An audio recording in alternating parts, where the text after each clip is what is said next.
हे friends, तो quick update में बात करते हैं पठान फिल्म को लेकर चल रही कई सारी कंट्रोवर्सीज के बारे में, जो ज्यादातर तो इस फिल्म के टीजर को ही देखकर एक बात को तय कर चुकी है कि ये फिल्म पूरी तरीके से बाकी दूसरे बनाए गए कंटेंट की कॉपी है, या फिर सिंपली कहूँ हॉलीवुड से लेकर बॉलीवुड की बनाई गई कुछ फिल्मों की कॉपी, जो इल्जाम इस फिल्म के बस टीजर को ही देखकर इस फिल्म पर लग रहे हैं। अगर उन फिल्मों की बात की जाए तो Die Another Day, Mission Impossible, XXX, 10, Saaho और सिद्धार्थ आनंद की ही वॉर फिल्म तक की सीन को उठाकर कॉपी किए गए हैं इस फिल्म में उसके आरोप लगे हैं, जिनमें से मैं फिलहाल तो अभी यही कहूंगा कि उन सारी ही चीजों पर हमें ध्यान बिल्कुल भी नहीं देना चाहिए। और खास करके एक और बात इस फिल्म के VFX को भी लेकर चल रही है, जिसमें अब तक तो मुझे यशराज वालों ने उनके बाकी दूसरे कंटेंट से पूरी तरीके से सरप्राइज किया है। यानी उस लेवल में उनके VFX फिलहाल तो अच्छे ही है, जिस पर अभी से ही VFX का धब्बा बिल्कुल भी नहीं लगना चाहिए, क्योंकि ये उन लोगों की तरफ से दावा किया गया है जिन्होंने थिएटर में जाकर शमशेरा फिल्म नहीं देखी थी, क्योंकि उस फिल्म के विजुअल हमें कहीं से भी चीप तो नहीं लगते, जैसी उम्मीद मैं पठान फिल्म से भी लगा कर रखूंगा। और हो भी क्यों ना, ये काफी बड़े लेवल पर बनाई गई फिल्म है, जो VFX में तो इस तरीके की गलती बिल्कुल भी ना करे तो इसके लिए ठीक रहेगा। बाकी बात रही इस फिल्म की ट्रीटमेंट की, तो हमने इतने सारे कंटेंट कंज्यूम कर रखे हैं कि अब हर एक शॉट हमें किसी न किसी फिल्म से इंस्पायर या फिर कहो कॉपी ही लगता है। लेकिन इस केस में अगर बात की जाए सिद्धार्थ आनंद की, तो शायद से ये चीज हो सकती है कि वॉर फिल्म बनाने के बाद उनके कॉन्फिडेंट का लेवल इतना ज्यादा बढ़ गया कि वो उसी ट्रीटमेंट पर पठान फिल्म तक को बना चुके हैं, जो कि मुझे लगता है कि उनकी बहुत बड़ी गलती होगी, क्योंकि ज्यादातर तो डायरेक्टर अपने एक काम के बाद जब दूसरी की प्रेजेंटेशन करते हैं, यानी दूसरी फिल्मों की, तो उनमें चेंजेस होने चाहिए, जो खास करके हमारे बॉलीवुड की फिल्मों के डायरेक्टर बिल्कुल भी नहीं करते। इसलिए आज तक रोहित शेट्टी की फिल्म एक ही पैटर्न में बनती है, और अब उस पैटर्न में शुरुआत से सिद्धार्थ आनंद भी शामिल है, जिनकी फिल्मों की स्टोरी को भी लेकर मैं पर्सनली बिल्कुल भी अच्छी राय नहीं रखता, जिसमें अगर यश राज वालों ने कंटेंट के नाम पर ध्यान दिया होगा तो हो सकता है कि ये फिल्म बोनस एक्शंस को छोड़कर अपनी कहानी लोगों के सामने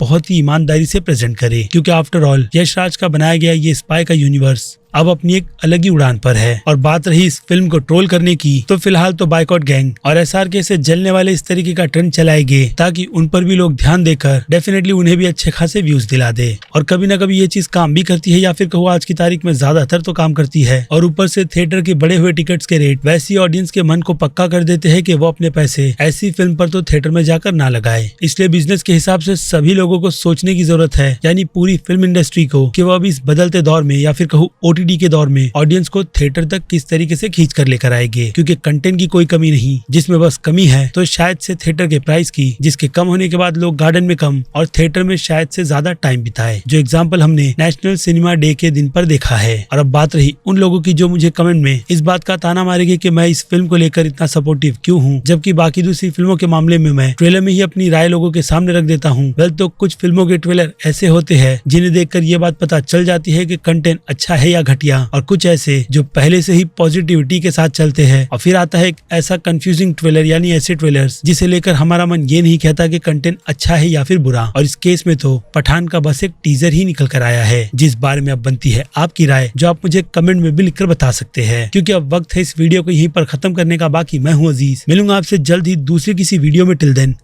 बाय।